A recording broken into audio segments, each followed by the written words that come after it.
क्यों कुछ लोग महात्मा गांधी को नापसंद करते हैं? यह प्रश्न केवल भावनात्मक बहस नहीं, बल्कि इतिहास, राजनीति और विचारधाराओं की टकराहट से जुड़ा हुआ है। गांधी भारतीय स्वतंत्रता आंदोलन के केंद्रीय नेता थे। उन्होंने सत्याग्रह, अहिंसा और नैतिक प्रतिरोध को औपनिवेशिक शासन के विरुद्ध शक्तिशाली हथियार बनाया।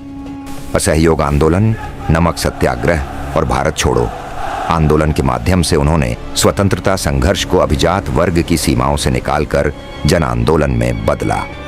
लाखों किसान, मजदूर और विद्यार्थी पहली बार राष्ट्रीय राजनीति का हिस्सा बने। परंतु जितनी बड़ी उनकी भूमिका थी, उतने ही बड़े उनके निर्णयों के प्रभाव भी थे, और यहीं से असहमति की शुरुआत होती है।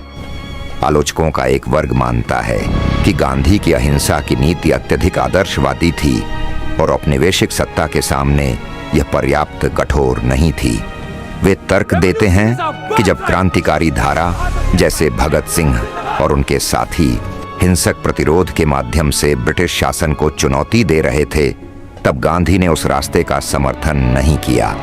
विशेष रूप से भगत सिंह की फांसी के समय कुछ लोगों को लगा कि गांधी और अधिक राजनीतिक दबाव बना सकते थे।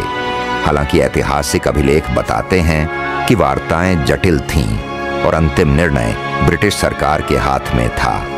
इसके बावजूद यह धारणा बनी रही कि गांधी ने क्रांतिकारियों के प्रति पर्याप्त सहानुभूति नहीं दिखाई। दूसरा बड़ा विवाद 1947 के विभाजन से जुड़ा है। जब भारत और पाकिस्तान का निर्माण हुआ, तब व्यापक सांप्रदायिक हिंसा फैली, लाखों लोग विस्थापित हुए और अनगिनत जानें गईं। कुछ आलोचक मानते हैं कि गांधी की नीतियां या राजनीतिक समझौते इस त्रासदी को रोक नहीं सके।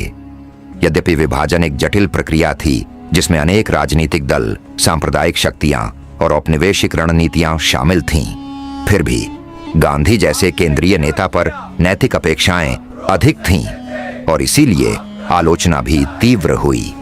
इसके अतिरिक्त दक्षिण अफ्रीका के प्रारंभिक वर्षों में लिखे गए गांधी के कुछ विचार आज के सामाजिक और नैतिक मानकों से विवादास्पद प्रतीत होते हैं। उनके आलोचक इन उद्धरणों को उनके समग्र व्यक्तित्व पर प्रश्न चिन्ह के रूप में प्रस्तुत करते हैं, जबकि समर्थक कहते हैं कि समय, संदर्भ और विचारों के विकास को समझे बिना निष्कर्ष निकालना उचित नहीं।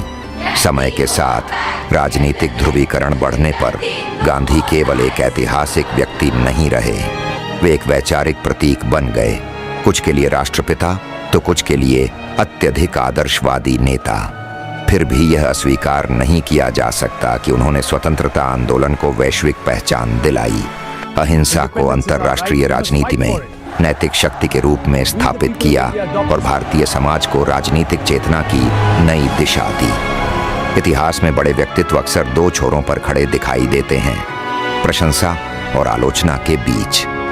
गांधी की विरासत भी इसी द्वंद्व से गुजरती है। वे प्रेरणा के स्रोत भी हैं और बहस का विषय भी। इसलिए यह समझना आवश्यक है कि किसी भी ऐतिहासिक नेता को केवल एक आयाम में नहीं देखा जा सकता। उनकी उपलब्धियां, सीमाएं, निर्णय और परिस्थितियां सब मिलकर उनकी जटिल छवि बनाती है।